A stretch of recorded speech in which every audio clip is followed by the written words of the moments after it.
intuitive bubbles coming into our space. And that's where this calming, this stillness, this going inside, being still enough to see, to hear, to feel what's available to us, all those possibilities.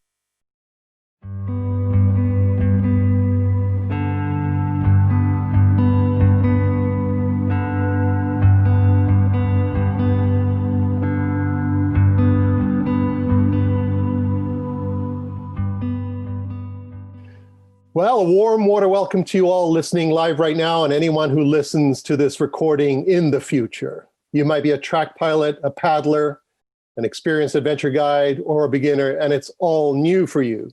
Or you might not have anything to do with paddling and you're just curious, you're still in the right place. I'm your host, Nicholas Jones. We're really grateful that you've joined, and we want you to know we appreciate your listening and the time you're offering to this new conversation. We may not know each other, but we're all connected by virtue of one thing: water. The water is what we have in common. The water that's been around for millions of years. It's the water that connects us all, flows through us, inside us, and around us. So as you join us, right, please type into the chat window and please tell us what the nearest body of water is to you. Let us know what the nearest body of water is to you. And here's the second part. Let us know what's a piece of wisdom that you have gained that came entirely from inside you. So in other words, it came from your intuition or your inner knowing, okay? That's a pretty open question. So share a piece of wisdom that you've gained that you know came entirely from inside, from your personal intuition or your own insight. You're listening to episode 6 of a new series on Track's Zoom Away Blue Fridays. This series is a new conversation. It's unfolding like a gift. You have likely felt the positive benefits of being in, on, or around water, but we're going to take a look at the deeper inherent reasons for that. In this series, Wellness Equal Water, we're taking a journey with you to discover the connections between water and wellness within. We'll unpack the many dimensions of water and how it impacts human health and biology and the health of the planet. So join us and help us create a blueprint to navigate this journey, leading the way to uncover the source of human vitality and possibly redefine our whole understanding of a new biology and the life-charging qualities of water. So my name is Nicholas Jones, your host for Wellness Equal Water. I'm speaking to you right now from Ketch Harbor in Nova Scotia, the Maritimes. So the nearest body of water to me is the Atlantic Ocean. If I just rolled down the street right now, it's about 200 meters down there and I'd be wet very soon. And the piece of wisdom that I know for sure came from inside me without any external validation or knowledge or anything was to trust nature. I know that nature never lies to me. And I've been working with Nolan and the track team for 13 years. I'm a corporate shaman, a truth seeker, and a sense maker. And my mission is to bring the spirit back into work. I'm no expert. I'm constantly asking why, and I try to keep a beginner's mind. To use water as the analogy, I know I'm one drop in the ocean, but that really empowers me knowing that the truth is the whole ocean, and we are each as a drop, whole, complete, and indivisible, each containing a piece of that truth. So I'd like to introduce the why of how this conversation started in the first place. I'm going to turn it over to Nolan Bayard, track founder and managing director, to set the stage before we jump in anymore. Nolan? Thanks, Nicholas. Really appreciate it. Welcome, everyone, to the call. And there's a common saying of going onward and upward, or onwards and upwards. We're actually going to go inward today on this call. And we've got a guest that's been, I would say, a really big part of my own life. And at times that were really quite transformative for me. And so you asked the question why we're doing this series in the first place. And, you know, I think for me that we're in the middle of turbulent, crazy times right now. And, inside of that, there's lots of information that's coming at us. And sometimes it's really hard to, discern what or who to really believe and trust. I think most of us are kind of having those moments, or it's certainly something that is more prevalent out there right now. And water, and I guess more broadly nature, for me has a lot to offer us. And I'd say it's actually a lot more than we realize, like a lot more than we realize. And this is why we're doing this series. There's an incredible resource here.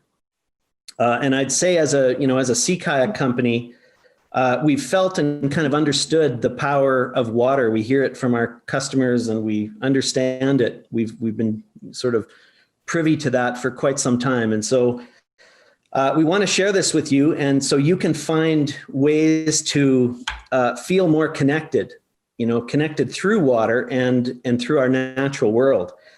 And our guest today is a very close friend of mine and ours as a company. And Cheryl's had a lot of impact on me, her and her husband, Courtney.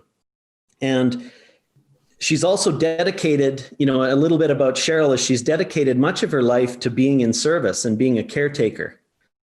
And I think of her like as a caretaker and really a steward, of both people close to her and people that are around her and the planet. Nicholas is going to introduce Cheryl, in a much deeper way, but intuitively, I've known that Cheryl would be one of the guests on this series at what I would call the right time, and I'm certain that the right time is now, more from what we've got going on and things like that. And I think you'll come to realize that as we move through the call. She's going to show us that it's really not what you see, it's how you see that actually has a big impact on your perception and how you engage the world. And a little bit of a backstory in terms of how I've gotten to know Cheryl over time. We have a mutual friend and mutual friends, and Gian and Adrian, who are actually on this call today, who introduced me to Cheryl and Courtney. And this was really about 14, 15 years ago. And at that time, Gian drove me out to Cheryl and Courtney's property, and I spent 4 days and nights out in the bush. Just me, my water, my sleeping bag, and the elements. I was out doing a bit of a quest on their property. And, it really was this detox of, it was a detox for me and a way to reconnect and find my rooting, at the core, find where my footing was. And that was really a pivotal moment in time for me in terms of my own development and where I was coming and what I was doing with track. And so I certainly have a huge amount of gratitude for that time and that moment in time. And it was really quite a sacred thing that I experienced. And so Cheryl's had a big part in that. And it was my own inward journey that really connected me to Cheryl and some of our mutual friends that are on this call.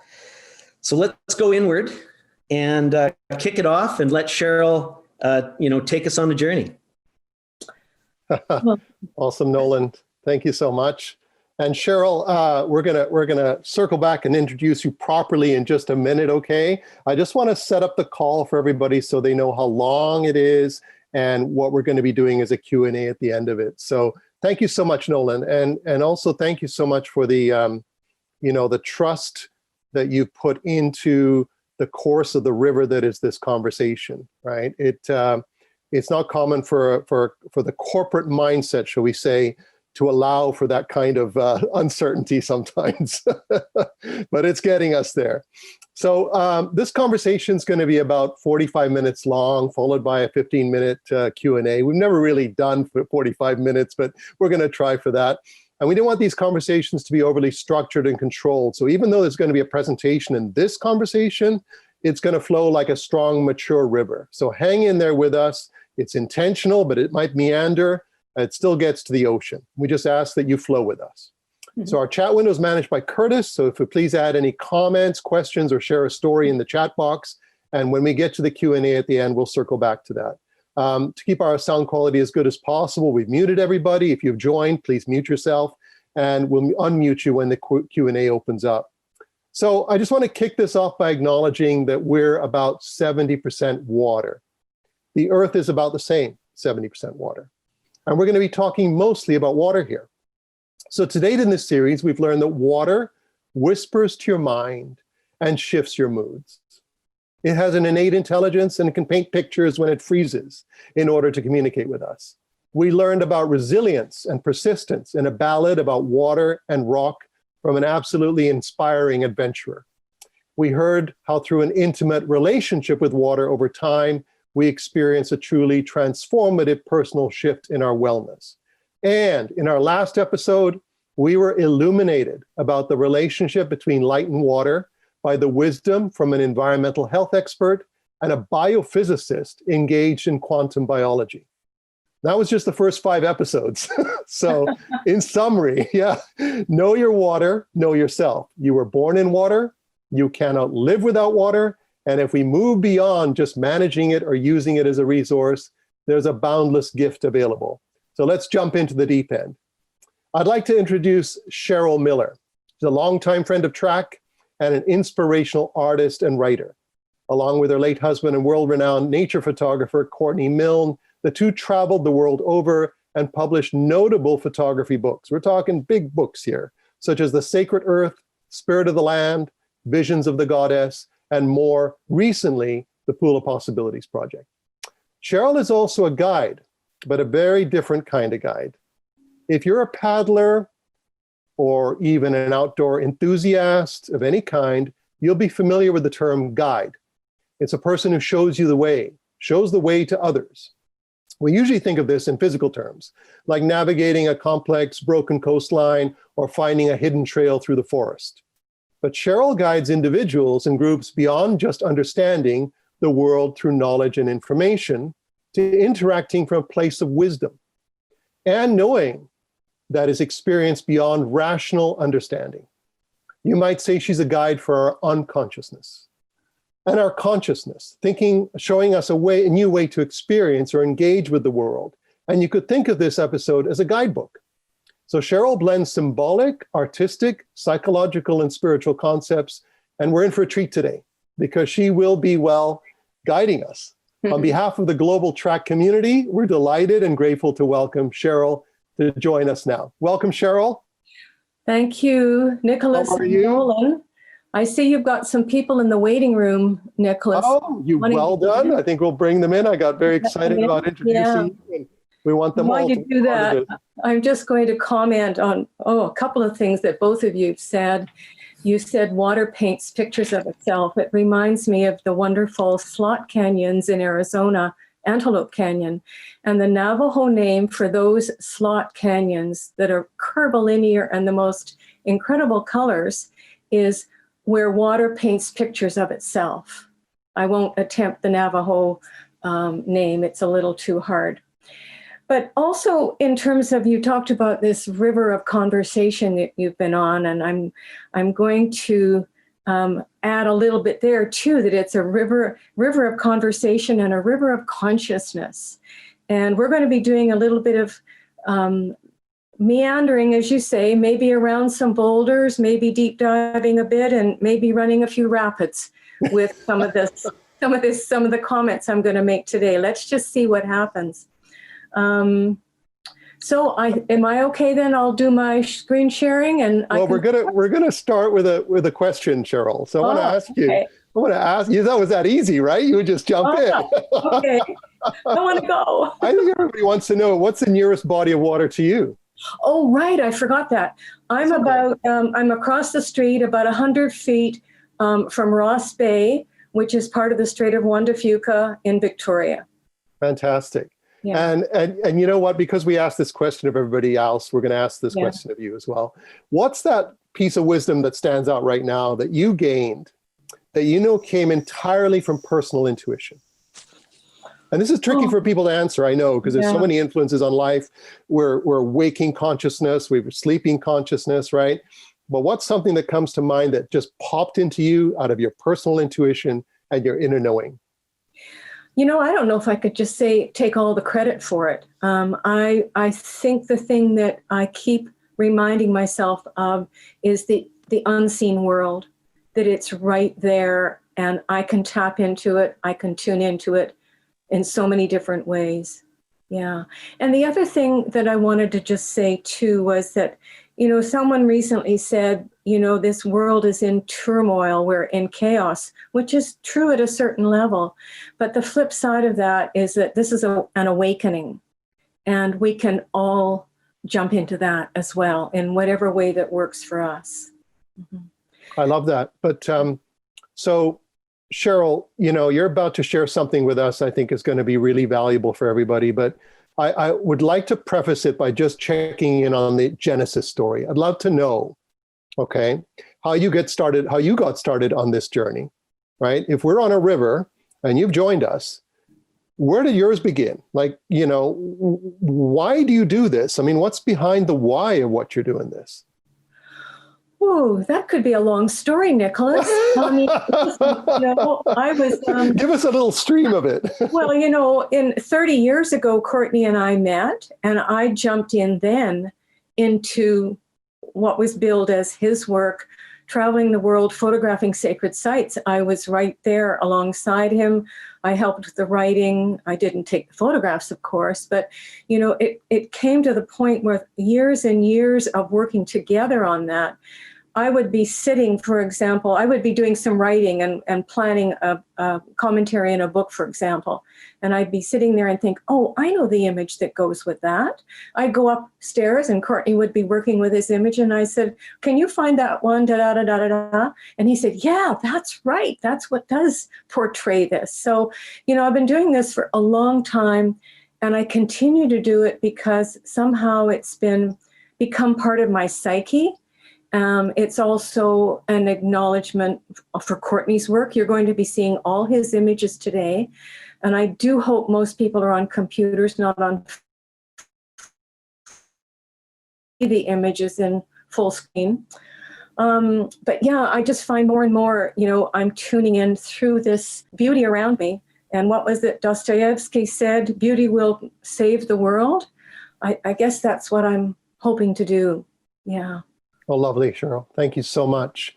So one more piece before we get going. It's just this connection to water. I think everybody's in for a surprise now for the kind of journey you're going to take them on. But that connection between the inner consciousness, right, and water, because we have an audience that's been following along, like, it's a river of a conversation. They've been paddling down it with us, but it's all been about water.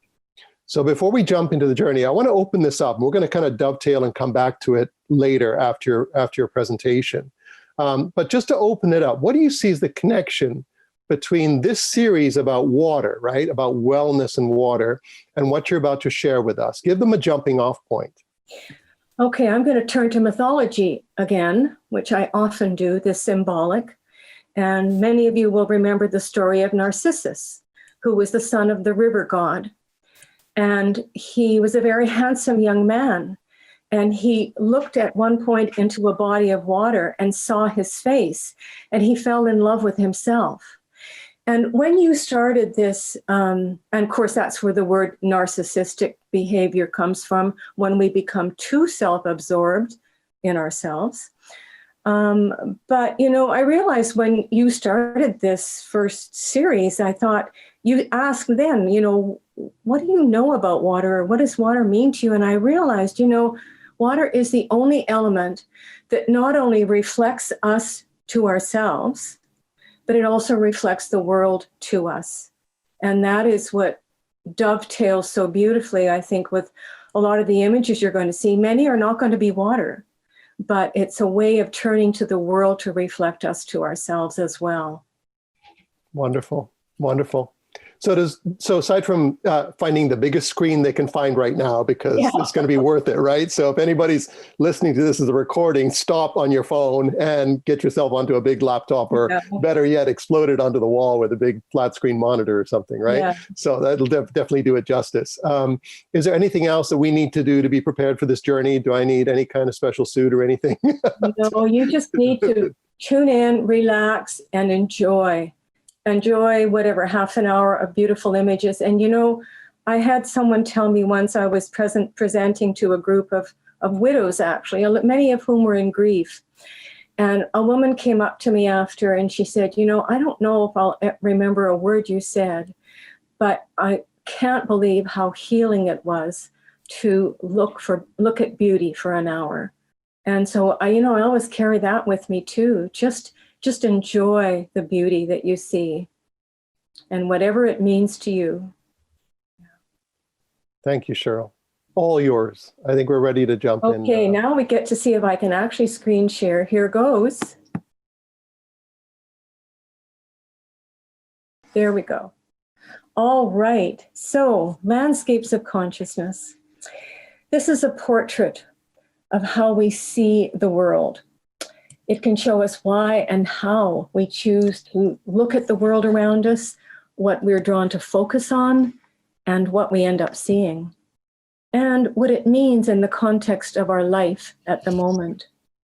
And all of these responses are a reflection of our personal makeup, our history, our beliefs, our cultural conditioning, our day-to-day life habits, our experiences, and our imagination, all of which culminate in a deeply individual understanding of the world. The power of this work was cemented more than 20 years ago. This is a pool image, by the way. When our friend Lee came for a visit, she was newly engaged to be married, but she admitted she was feeling very uncertain about how this relationship would impact her career as a writer. So I suggested, well, let's do an inner landscape reading. And at that time, we used small print images face down on the table. So she chose one unseen, and she turned it over. And this is the image that came up for her as a portrayal of her question, which was, how will this relationship impact my work? Now, I'm just going to give you 5 seconds to see what popped into your head. What would this say to you if that was your question? And now I'll say that she immediately said, it's all black. It's not going to work. There's no hope. And I was stunned because for me, this is luscious and rich and full of warmth and flow and contemplation and continuity and promise. But she saw only the blackness, which for her felt hopeless. And indeed, the relationship did not last. And this was a powerful confirmation for me for how the state of our mind, whether conscious or unconscious, and the state of our heart influences our perception. So that's the way I use landscapes of consciousness. It's like a snapshot in this moment in time in response to a client's question, something about their life. And it's often becomes a celebration of the possibilities of discovering our authentic self and uncovering a panorama of choices that are available to us. And all of the images you'll be seeing today are all of Courtney Milne's, who died in 2010, and all are courtesy of the University of Saskatchewan Archives and Special Collections. So there are many ways of knowing and perceiving, and we usually rely on our 5 basic senses for that. The landscapes of consciousness process opens us up to cues from the world around us, to expand our internal awareness in the most magical and startling ways sometimes. It can shine a light on a niggling feeling or a sense of something that we can't quite put our finger on, or the big question that we just can't quite figure out. And it works beyond our usual rational understanding. So it's a way to bring these energies into our conscious awareness. So what is consciousness? It's not the physical brain we know. It's not the mind. It's not a collection of facts and information. It may involve some of those, but for me, it also includes a sense of knowingness that we don't quite understand. At its most basic, it is an awareness of being alive, of being in the world. And at another level, I believe it's a spiritual impulse. It includes an awareness of non-physical aspects of reality, of the connection between all beings, between ourselves, the elements of nature, the two-leggeds, the four-leggeds, the feathered, the furred. It is often enhanced when we're in nature or in a state of awe or silence or stillness. And indigenous cultures the world over have expressed this web of integrity and connection as all my relations. But ultimately, it's what we do with it, developing our emotional intelligence, our discernment, and our self-awareness. But I think it's also bigger than the self. I think consciousness embodies a mystery that is beyond the capability of our human rational minds to understand. Perhaps as this green layer of ice portrays, much is hidden. The Institute of Noetic Sciences defines consciousness as a fundamental primordial awareness out of which the physical world emerges. But we need to take that to a more personal level because this is soul work, an uncovering of the true self. So I will add another definition by the renowned metaphysician Deepak Chopra. He describes consciousness as our inner intelligence, the intelligence that mirrors the wisdom of the universe. And this brings it closer to home for me. And today we'll use Courtney's images of the world as that mirror to find our place in that vast understanding of what I call your inner landscape and get to know it better through a blend of intuition and imagination. You can apply this technique to view any aspect of the world. What I was starting to say here was that you can apply this technique to view any aspect of the world around you. It's not about the land per se, and it's not about viewing images, but it's about what it evokes and brings alive inside of you. So it's a way of reconnecting to ourselves, our intuition, our personal wisdom, our spirit. And the difference between these images that you're seeing here and other oracle cards or divining techniques such as the tarot is that there's no concepts or names attached to these. So it allows you to access personal meaning without being influenced by someone else's theme or interpretation, but still tapping into some sort of archetypal symbolism that is passed through cultural, family, ancestral, or energetic patterns that we really don't understand very well. So it's a way of reaching into our own experience to access the images and the wisdom that we might have forgotten. It's about navigating through the mystery of remembering who we are in a more compelling and meaningful way, to discover how our stories are playing out in our lives. So how do images work here? Let's look at a few examples. Throughout antiquity, all cultures have communicated through images, through story, through symbols, such as these cave paintings in the crypt at Chartres Cathedral in France, a sacred place imbued with layers of memory from pagan, Neolithic, Celtic, and Christian history. Our brains and our hearts resonate with these symbolic patterns, even though we might not be able to explain them. Petriforms and rock art echo Native American cultural wisdom to many of us and guidance, and they anchor identity and provide links to the power of the ancestors. While other ancient cultures and structures have left traces of information that speak to us in very mysterious ways. Courtney obviously added his own 2 bits worth to this image, the cosmic symbols. But the meaning and understanding of this is often deeply embedded in our psyche. So images are a bit like an inoculation, making us more responsive to sensations and impressions, and the memory of ancient wisdom and cosmic cycles that is patterned somewhere on our being. And that allows us to tap into those other parts of our consciousness, the layers where our deeper knowingness resides and finds a way to communicate to us. It may be through intuition, dreams, sudden insights or aha moments, or what we often call gut level sensing. a type of somatic intuition, or it might be a feeling of direct and clear knowing, a noetic knowingness that is beyond our mental consciousness. It might be through inspirational beauty and heart opening. So in this process, I invite you to pay attention to what attracts you, what grabs your attention, or stimulates a feeling, because this means there's something there for you to glean, and your psyche knows it. I think it's fair to say that in today's chaotic world, we sometimes feel disconnected from our surroundings, from ourselves, and from each other. So the question that arises for me is, how can we make good choices when we are so far away from the deep, mysterious parts of ourselves that nurture our soul, the part of us that is the basis of our humanity?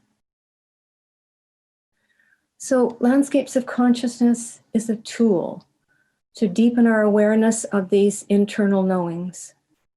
What we're really talking about is what the great Canadian Jungian therapist Marion Woodman called the lifelong journey of coming home to ourselves. Through the evolution and deepening understanding of our own personal consciousness. And there are many signposts and peak experiences that can point the way. Courtney is a really good example of that process that emerged and clarified when, after 30 years of traveling and photographing sacred landscapes on all 7 continents, he started spending more time at home. This was our backyard in Grandora, Saskatchewan. Many of you have been there. 80 acres of aspen parkland, meadows, and wildlife. And here the serendipity of the Northern Lights, the Hale-Bopp comet, the moon, and the stars. And at the turn of the millennium, he was drawn to start photographing the pool in that same 80 acres that had been at his feet for 9 years, but he'd never really looked at it, a swimming pool. And once he started, it took him several years to understand why he was so compelled to continue. And this reflecting pool became a project of more than 45,000 images of feng shui, the interplay of wind and light on water, and perhaps the hand of the divine. His process became an echo of Marcel Proust's quote, "The real voyage of discovery is not in seeking new landscapes, but in having new eyes." And in response to this insight, Courtney wrote a poem about himself. He said, he searched the world over, and what did he find? That Earth's greatest treasure is the eye of the mind. For when he got home, as wise as a fool, he found the whole world right there in his pool, in this pool, which he named the Pool of Possibilities. So perhaps we can apply this theme to our lives as we journey through the years, and we're called at each stage to know ourselves in a different way, to gather all the pieces, all that we have learned, to reconstruct our life and weave it into an ever-changing tapestry. And as we continue to renew ourselves, we will be called to explore our beliefs and our attitudes, as well as our habitual patterns, to look at what we might be unconsciously carrying and what might be holding us back. So this process is a tool that we can use to tap into those often hidden elements of our psyche. Now, I imagine that all the track paddlers on this call know about inner stillness, especially when you're traveling through white water. And for those of us who meditate or turn to prayer, we're familiar with that quiet place inside. So I invite you to put your awareness there as you go through this process. It may be in your heart or in your third eye. So in this process, we're looking for ways that show us to see the world as Marcel Proust said, with new eyes. And from the scientific view, physicist Arthur Zions suggests that every object well contemplated opens a new organ in us. You have to live in that world of phenomena, he said. You have to attend carefully every object well contemplated.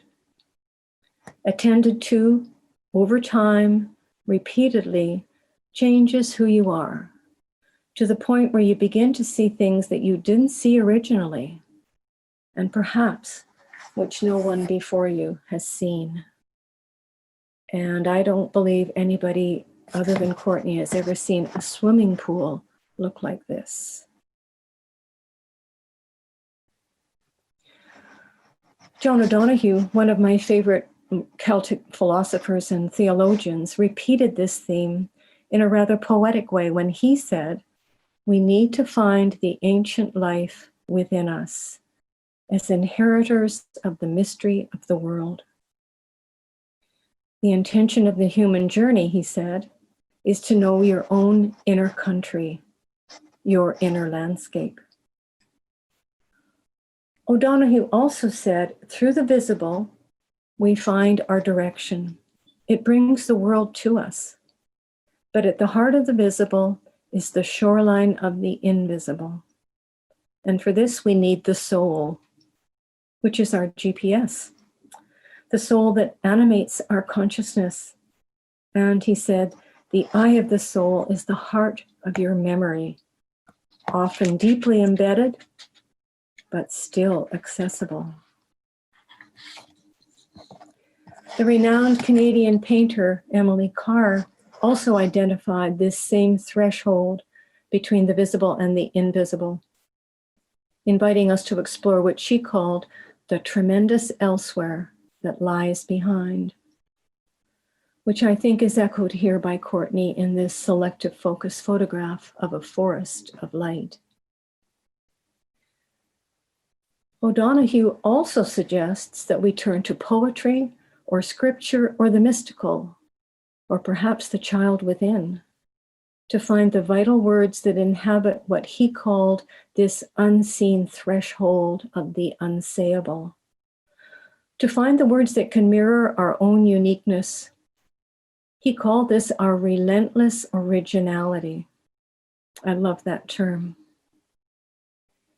He said our task in life is to find this relentless originality, which is both a privilege and a burden, he said, which I think is a rather challenging insight.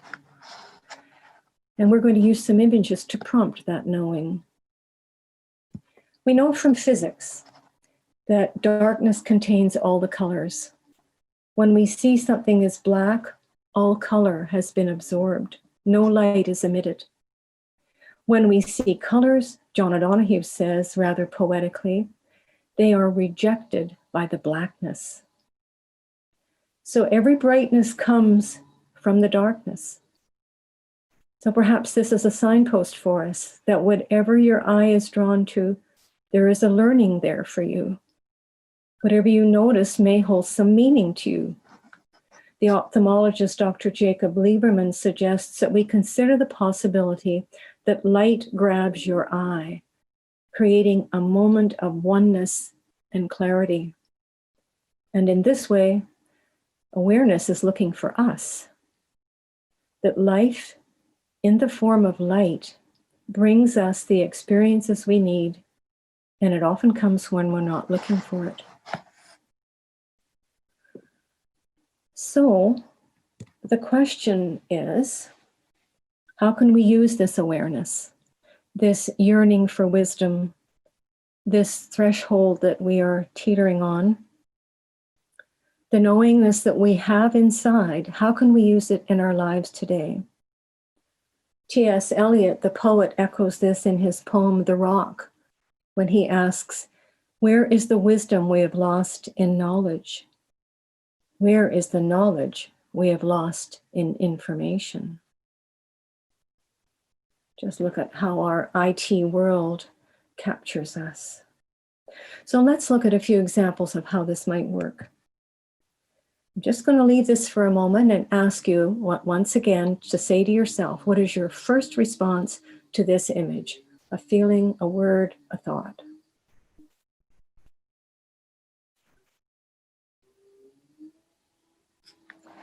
And just hold on to that while I tell you the story. This image came up in a workshop where a participant chose it by number, didn't get to look at it, which was to portray her question, which was, how can I have more joy in my life? The room of 15 participants became very still, including me, and there was a collective inhaling, and everybody seemed to be holding their breath with our brains kicking in, saying, I don't see any joy here. She, however, was clapping her hands and said, it's just like when I was a child playing in the dust. That's what I need, more childhood glee. And there was a great exhale in the room.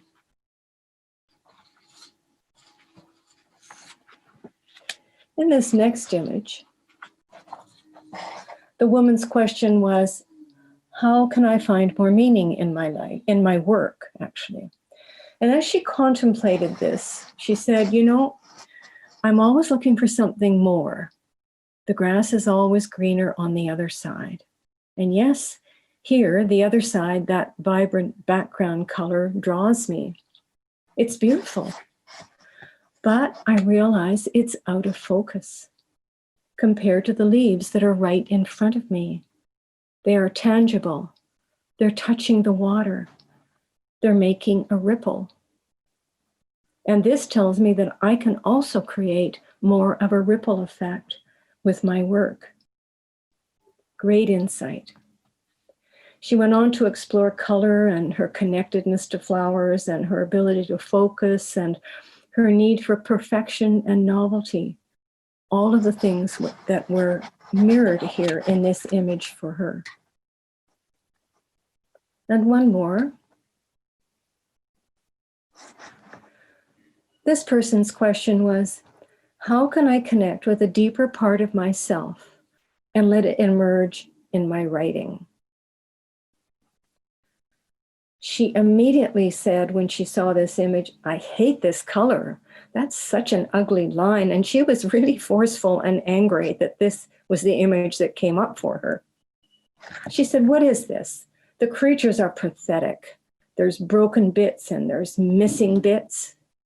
Now, if you look down on the left-hand side of the gray part, you'll see what almost looks like a bit of a whale image. And above that, in the middle, there's a bit of a smudge.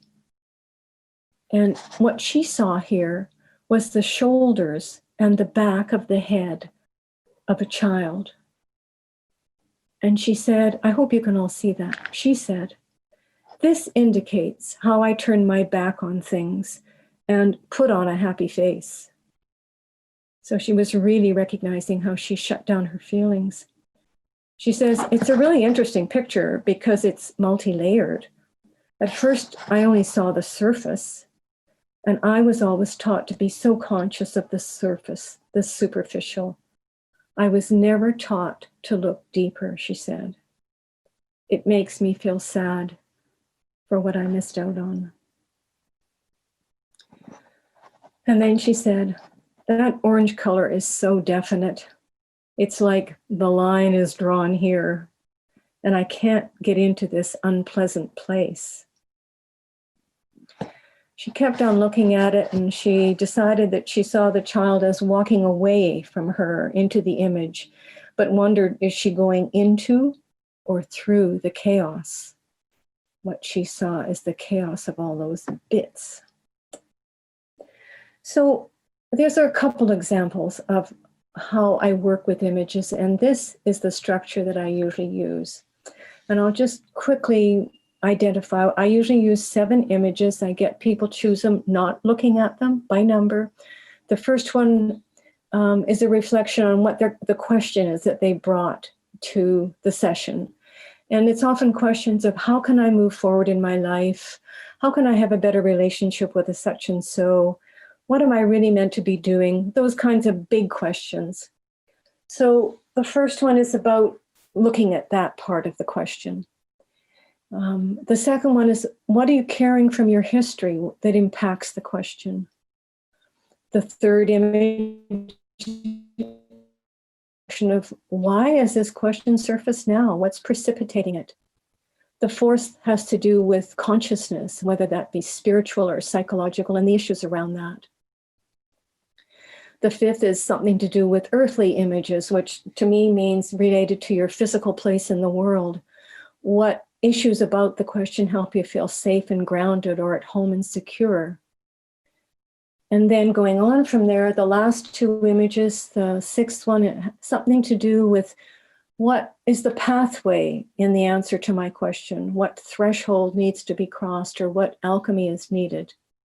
And the last one is evolution, or what is the outcome or the vision of completion? And of course, none of the images that people choose here are carved in stone. Like the image you choose for number one might speak more to number six, but that's great. We get to play with it. We get to play with all these different portals of understanding. So I just want to look at a couple more images here. And this one is an example of using the structure that I've just talked about. A while ago, I worked with a group of First Nations students who were feeling overwhelmed as they were heading into their final exams and then into their first teaching jobs. And their question as a group was, how do I take better care of myself? And this image came up as the portrayal of the question. So many comments were made, and I'll just read some of them. They included, it's about building focus. You're in your own bubble. You have to have a clear vision of yourself. It's an uphill battle. If you fall, you need to keep climbing. There are many pathways up the mountain. It's a struggle to take care of yourself, but it's nice at the top. Every step is meaningful. If you backslide, you can refocus on the circle in the center. The circle represents the medicine wheel, and there are people there to help us. It gives a whole new feeling about being successful and seeing the finish line.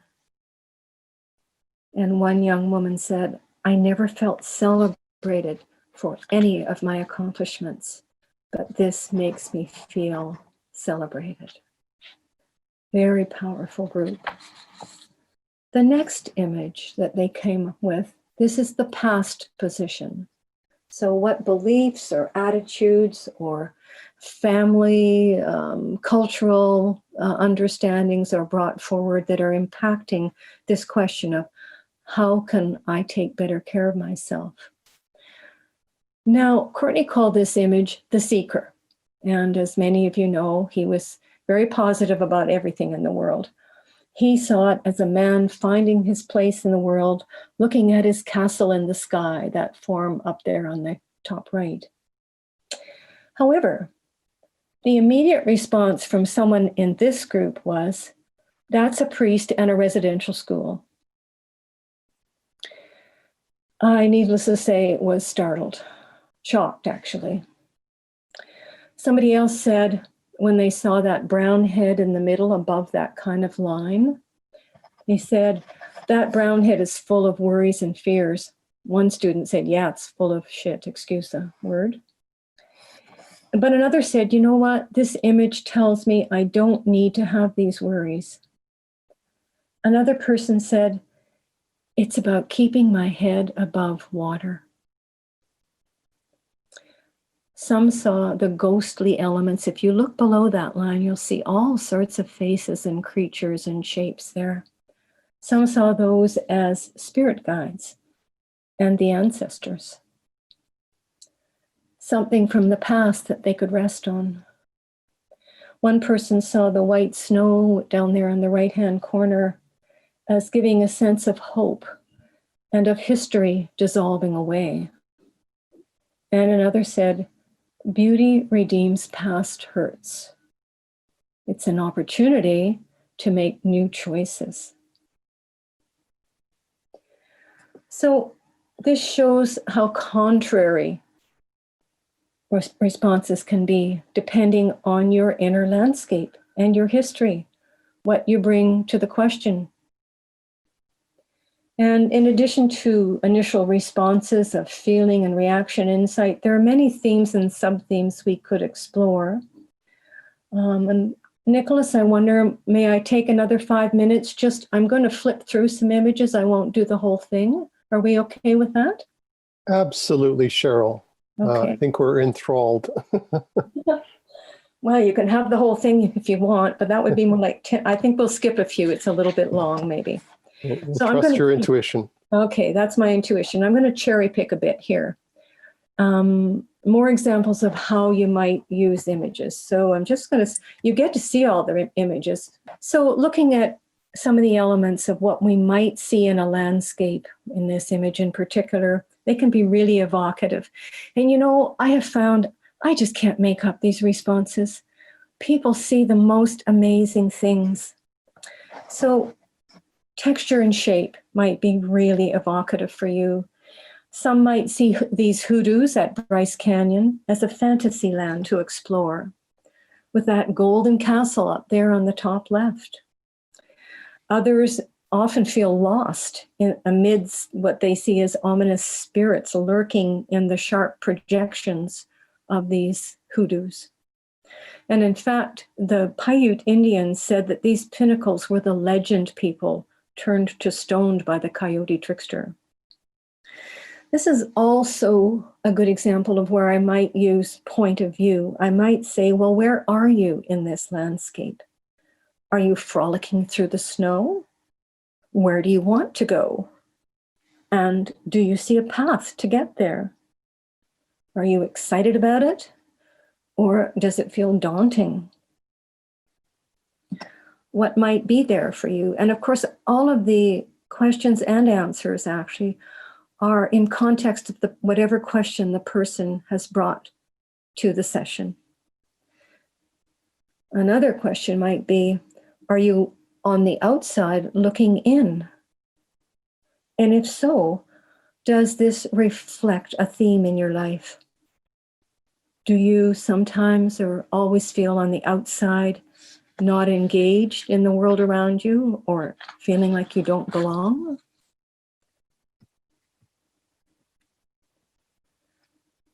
This image has a fascinating story for one person anyway. Fences can often portray a lot of things like, am I locked in or am I locked out? And can I see a way through or over or around it? And this, what might seem a rather documentary image, actually can elicit a lot of feelings. Many people start with, well, is it a sunrise or is it a sunset? And I actually don't know.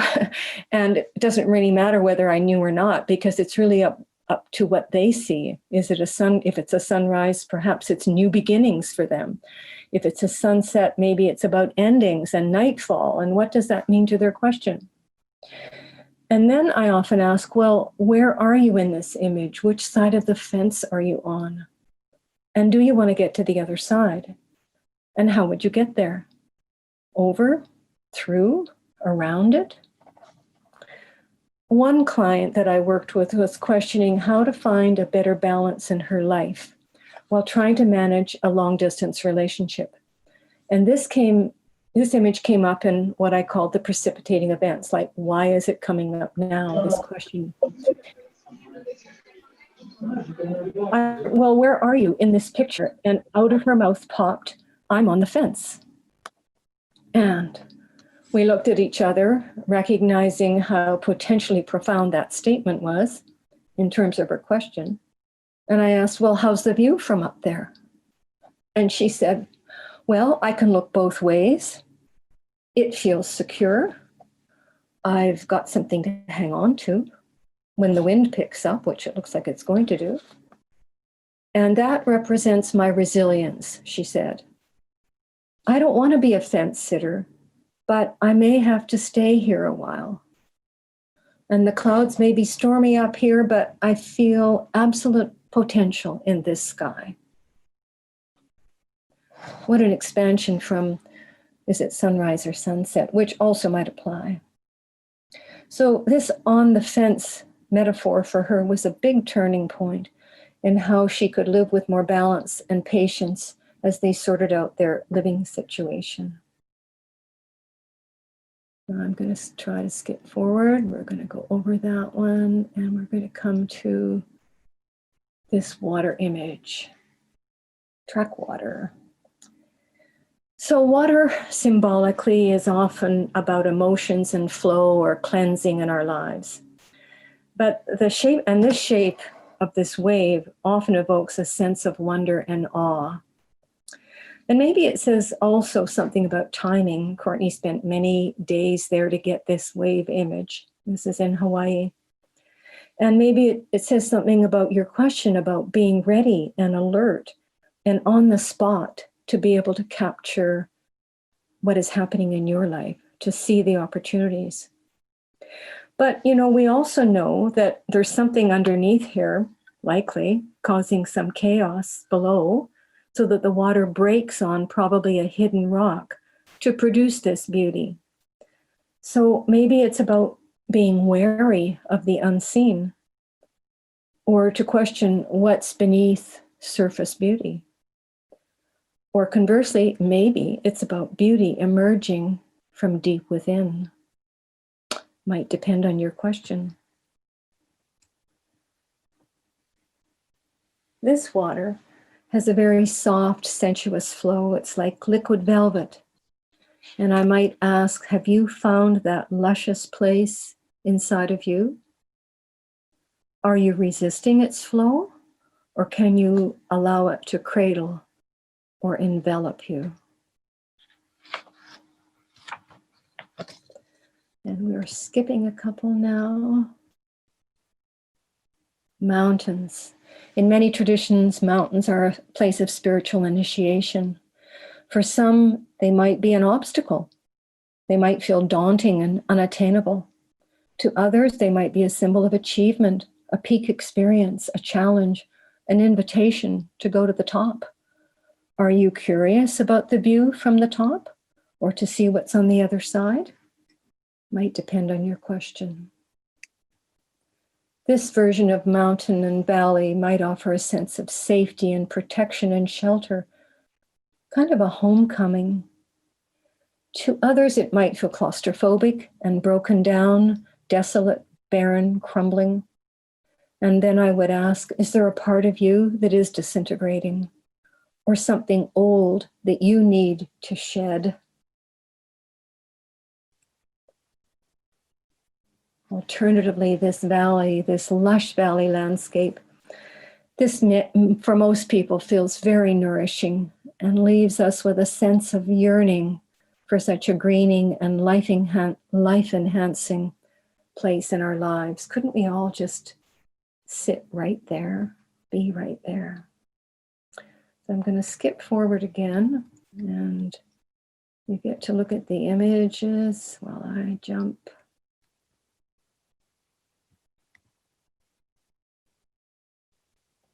Ah, the moon and tree, a sense of purity, of simplicity. Perhaps this is about balance of the masculine and the feminine. Perhaps it's about timelessness. And another aspect of timing for Courtney to get this image just as the moon was rising above the earth off Highway 4 in Saskatchewan. The Swift Current National Forest. You Saskatchewan people will know that. This temple is badly damaged. It's in ruins. Does the antiquity of it bring comfort and a feeling of continuity? Or is it just old and broken down? Does it reflect something broken in you? Or is it a symbol of organic change that is very natural, the wabi-sabi of temples? Or is it about destruction? What might it want to tell you about your question. Animals are often very significant in our psyche.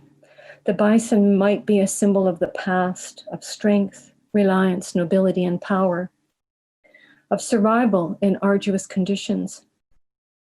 Does this say something about difficulties in your life? Or perhaps it's about calling on your power. Now this one, you all get to laugh. I'll wait a moment while you chuckle.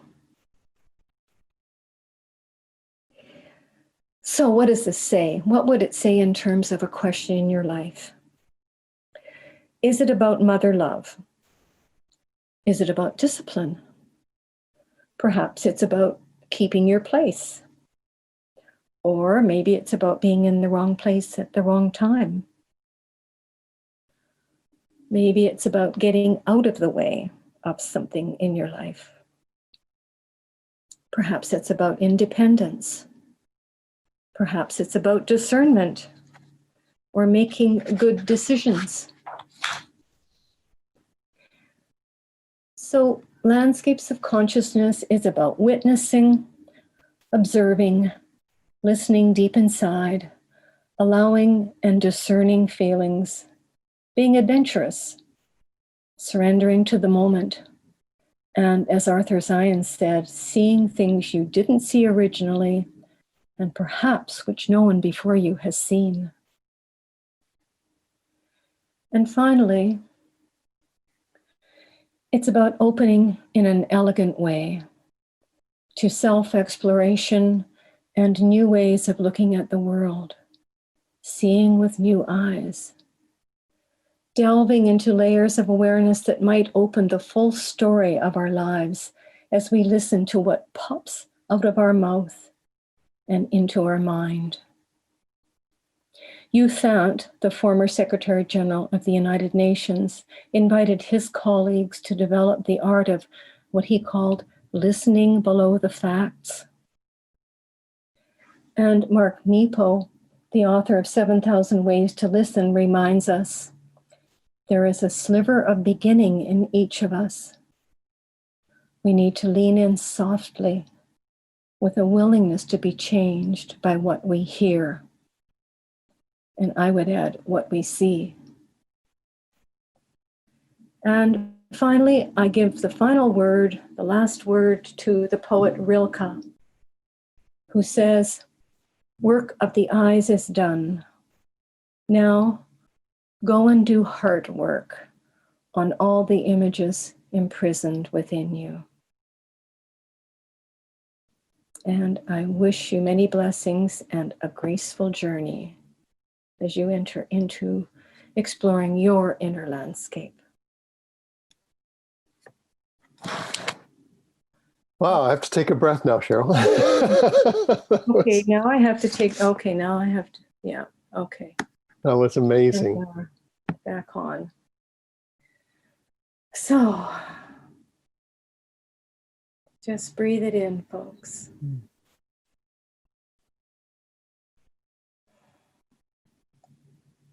Over to you, Nicholas. Wow, Cheryl.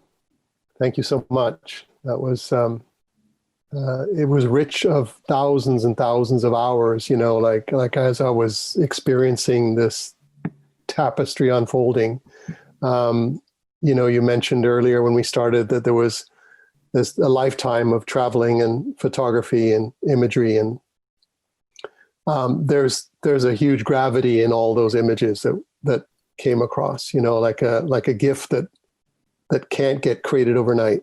Mm-hmm. You know, in our society of immediacy and you know, faster, you know, quicker, you know, convenience, and you know, we became a nation of expecting things very quickly, but clearly something that's taken a lifetime to develop. And like you said, I don't know, days that Courtney probably stood or sat to get that picture of the wave coming up the way it did. Could feel that in the images.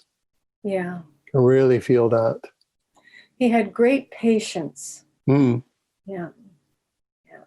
And vision as well. It was almost like he knew what he was waiting for, or he was alert to something going to happen. And of course, he studied that too. He knew the cosmic cycles and the tides and, a lot of natural cycles. So he went in with that attunement, and but the patience was the big thing. I always carried a book. I was reading a lot, but he was behind the camera all the time. Yeah.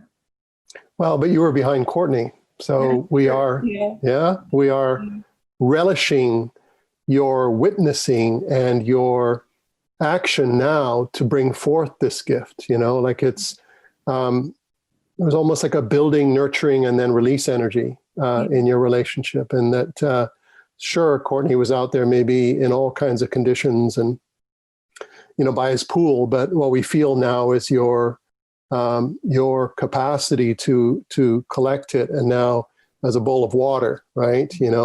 Offer it to us, and we get to dive in, and that's taken a tremendous amount of patience on its own. Mm-hmm. Absolutely. Oh, thank you. And and I guess that's the best example of my intuitive knowing. I get these hits about an idea about something I'd like to share and how it would fit in with the way I'm looking at something. And then I have a knowingness of, oh, I remember that image, and find an image that works with it. Yeah. Which is I want to talk a little bit about, just to, like I said, we'd dovetail this and we would come back to it, this idea of consciousness and water. And, I remember that we have this term in our language, and a lot of things are coded and fossilized in language, right? We talk about streams of consciousness. It's so interesting, right? Not paths. We talk about pathways of thinking and pathways of action, but we always talk about streams of consciousness. And then we kind of talk about airheads, like someone's so full of hot air, right? It's almost like the air element is the information. And then from an elemental perspective, I mean, are we clear now that water is really liquid consciousness? Mm-hmm. Yeah. Yeah, when you say streams of consciousness, I not only see that literal water flowing and how it reflects us to ourselves and the world to us, and these elements within it that, well, you've seen that so much in the what Vita did with the water, freezing the water, and Emoto and Courtney's work and whatever. I also see that stream of consciousness in my meditation work. It's like seeing, like the bubbles in comics with commentary. You see thought bubbles coming over, and just intuitive bubbles coming into our space. And that's where this calming, this stillness, this going inside, being still enough to see, to hear, to feel what's available to us, all those possibilities. Yeah. And we all have that ability. But we do have to hone it. Mm-hmm. Own it and hone it. Yeah. Yeah. Own it and hone it. I love that, because, we're often disenfranchised by information, especially experts, and, the deluge and the tidal wave of professional opinions and accreditations, and we get caught up in that. And I don't think it's helped to empower people necessarily, right? So we tend to defer to bigger information or smarter information that's constantly out there, or go to our phones and try to find information that we think is better than some other information. Mm-hmm. But I love what you're drawing us back into now, following that stream inside, being able to draw from that, because that's really the limitless well. Yeah. That well has no depth. It has no limit, but I can sure run out of stuff to research. It's only pixel thin anyway. At some point we got to realize that it was, it's an illusion. I mean, it can profoundly moving, and it can evoke emotion, right? But it's still pixel thick. Well, I wouldn't throw the baby out with the bathwater. I wouldn't throw out all the knowledge that we have gleaned, because we're mental beings in this world of 2020, and that's how our minds work. But we need to make use of it in different ways, know what its limits are, and know how to bring together our experience in the natural world, in the real world, and making that meaningful in a different way, and in a deeper way that we cannot get through the pixels and the thinking and the words. We have to get beyond the words. That's beautiful. But let for a minute just dive in with the pixels with me for a minute, because you remember Jay, on our first episode, talked about virtual water, and that stuck with me, right? And we've been sharing now. You've been sharing about energy and consciousness and things don't have form, like our thoughts and our feelings that are coming up. So what's actually happening when we connect to a picture, a photograph like Courtney's taken of water? There's a lot of water images from his pool, obviously, because it was a pool of water. So how does that work? If a lot of us are actually in our homes now, many people are not traveling, we had people living next to water way in here, but you may not see it out your window. I mean, there may not be any real water around us. So the next best thing is that virtual water. It could be on a screensaver or a video or something. So what's actually happening there? How does that work, and how does that benefit us? Well, Nicholas, if I had an answer to that, wow, I'd be famous or something. But let me just throw out a few things that come to mind. For years, when Courtney first started this project, thousands of images into it, we actually tried to measure that, to look at how would looking at an image of water, of the pool, how would we measure that in the human biofield? And there are ways of doing that. There are ways of seeing the variation in heart rate, like heart rate variation is one of the key ways of doing it. By the way, we never did, but that was some of the thought. We know that looking at color has a certain vibrance, a certain resonance. Texture probably does as well. So, and all our bodies, if we're in tune and clear in our bodies, and we have that etheric body of energy around us that's clean, we can resonate better with the world around us, including pictures of it. So, gosh, that's just an amazing question, which I can't answer, but I think this is part of what happens. It's how we tune in, how it makes our bodies feel. And I really think it's all about being embodied. And if I want to take it one step further, that embodiment and that connection, our spiritual connection, comes through that embodiment as well. And there's a link. We just have to find ways of enhancing that and resonating with it. That's absolutely beautiful. We're coming down to the ocean in this conversation now. The river is meandering. It's coming into the ocean. We like to think of the ocean of truth. At some point, we'll have enough of this wisdom building up that there's going to be a wonderful, deep, wellness, equal water ocean out there that's perpetually available for people to dip into as they, watch and listen to these episodes into the future. But is there anything, we call it down to the last drop, right now, is there anything that you've never said that you've always wanted to say to the world at this time, Cheryl? Oh, Nicholas, you're putting me on the spot again. Everybody gets the same treatment, you know that. It's all the same water. Quick story. Okay. And it has to do with this whole theme of seeing with new eyes. And if my sister Lorraine is still on this call, it has to do with her as well. So for years and years and years, after that Marcel Proust quote was embedded in us to see the world with new eyes. Courtney did workshops about that, photography workshops for years. But, seeing with new eyes is pretty long when you're writing it. So I used to shorten it to SWNE, seeing with new eyes. Now, one time I asked my sister to edit something or have a look at something I was writing, and I sent it to her.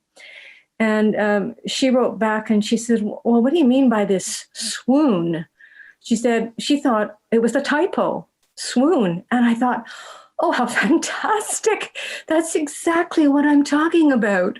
That's what we're talking about, is to be able to lose our regular mental conscious awareness, to have an extreme emotion, to go into ecstasy, into rapture, that's what seeing with new eyes is all about. Swooning. So now I actually have I could show you later. I made a little icon with the SWNE to portray that, but maybe I'll put that on later if there's time. Anyway, that's my favorite, one of my favorite stories. And to me, it just says it all. If we can just open ourselves and swoon into the world around us. Oh, Cheryl, that's awesome. That's a great way to end this. And and it's always a new beginning, right? For it's just like this circular water conversation just keeps bringing us around, and we go deeper and deeper and deeper. Thank you so much. We'll be able to share that snippet in the post-production. But thank you so much. And on behalf of the whole community here, thank you so much for that rich tapestry that we got to go down with you, right? It was like a silk scarf, flying through time and space. And, what came to my mind and now my mouth when I heard you speaking there about swoon, it's like we have a term, it took my breath away. It's like I have no words, right? Because I'm swooning. I'm now in a different realm. I don't have any air left. And that's a good thing these days. There's just a bit too much air going on. And we take a piece out of your water page. So thank you so much, Cheryl. You're very welcome. It's a pleasure.